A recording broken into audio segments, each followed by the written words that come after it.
Good morning at Engels met Jet. My name is Jet and today I would like to talk to you about the difference between can and be able to.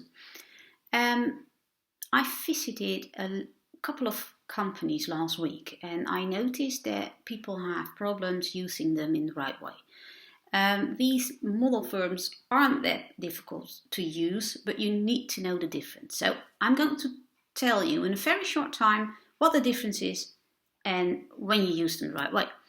So you can use them both to talk about things that you are able to do, like the ability to do things.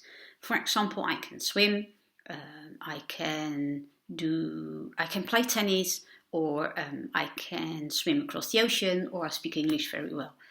You can also use able to in these sentences, but it is a bit strange to use able to in the way of I'm able to knit. It's better to say I can knit and it sounds more natural. When you talk about the past, you need to change the present into the past tense. For can, it's could, and for am able to, you use was or were able to. When you talk about, for example, your very smart 3-year-old daughter who had the ability to read when she was 3 years old, and you try to explain that to your colleague, you can say she could read when she was 3 years old. But you can also say she was able to read when she was 3 years old.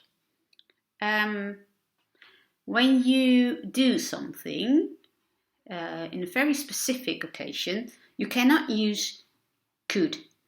You should say manage, succeed, or able to get there. For example, we were able to get to the mountain top after we have climbed for several hours. Or we managed